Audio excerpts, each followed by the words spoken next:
নমস্কাৰ আৰাধনাবাৰা কিচেনলৈ আপোনালোক সকলোকে প্ৰথমে আদৰণি জনাইছো। এয়া আকৌ বনাবলৈ লৈছো। এয়া পেৰা বনাইছো। মই গাখীৰ লৈছিলো 4 লিটাৰ মান। সেইখিনি অলপ সময় উতলাই আকৌ কমাই এইদৰে উতলাই ডাঠ কৰি ললো। এয়া পুৰা মাৱা এইখিনি ডাঠ হৈছে। তাতে অকমান মাৱা মিক্স কৰি দিলো 250 গ্ৰাম মান। লগতে চেনি দিলো 300 গ্ৰাম মান।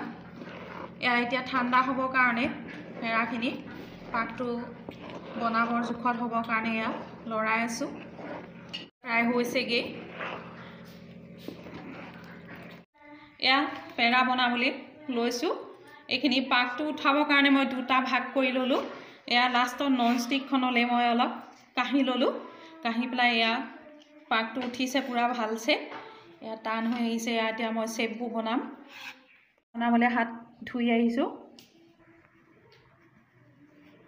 অলপ মিডিয়াম সাইজত বনাম। এইটো সাইজত বনাইছো। পেৰা বনাই হৈ গ'ল। এতিয়া এটা টেমালি ভৰাইছো। এতিয়া বনাবলৈ লৈছো এয়া ঢোক পিঠা।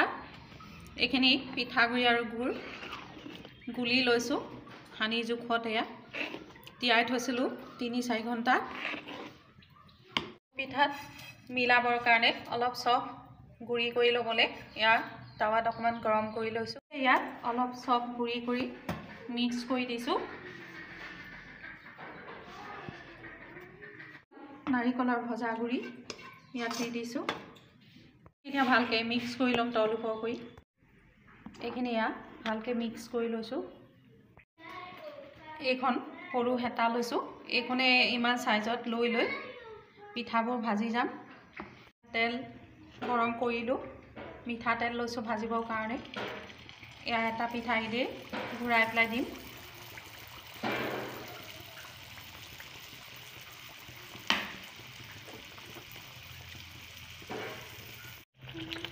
এয়া পিঠাটো লুটিয়াইলো। ফুলি আহিছে। এয়া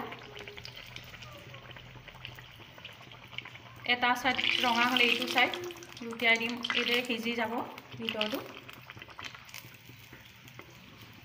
এয়া ভাজি আছো। আৰু এটা পিঠাখিনি এইদৰে ভাজি পেলাম। পিঠা বনাই আনিলো। এয়া থালত থৈ দিছো ঠাণ্ডা হ'বৰ কাৰণে অকমান। আজি ৰেচিপিবোৰ বিহুৰ চাই কেনেকুৱা পালে জনাব। ভাল পালে লাইক কৰিব, শ্বেয়াৰ কৰিব। আকৌ নতুন ৰেচিপি লৈ আপোনালোকৰ ওচৰলৈ আহিম। আজিলৈ আহিছো। নমস্কাৰ।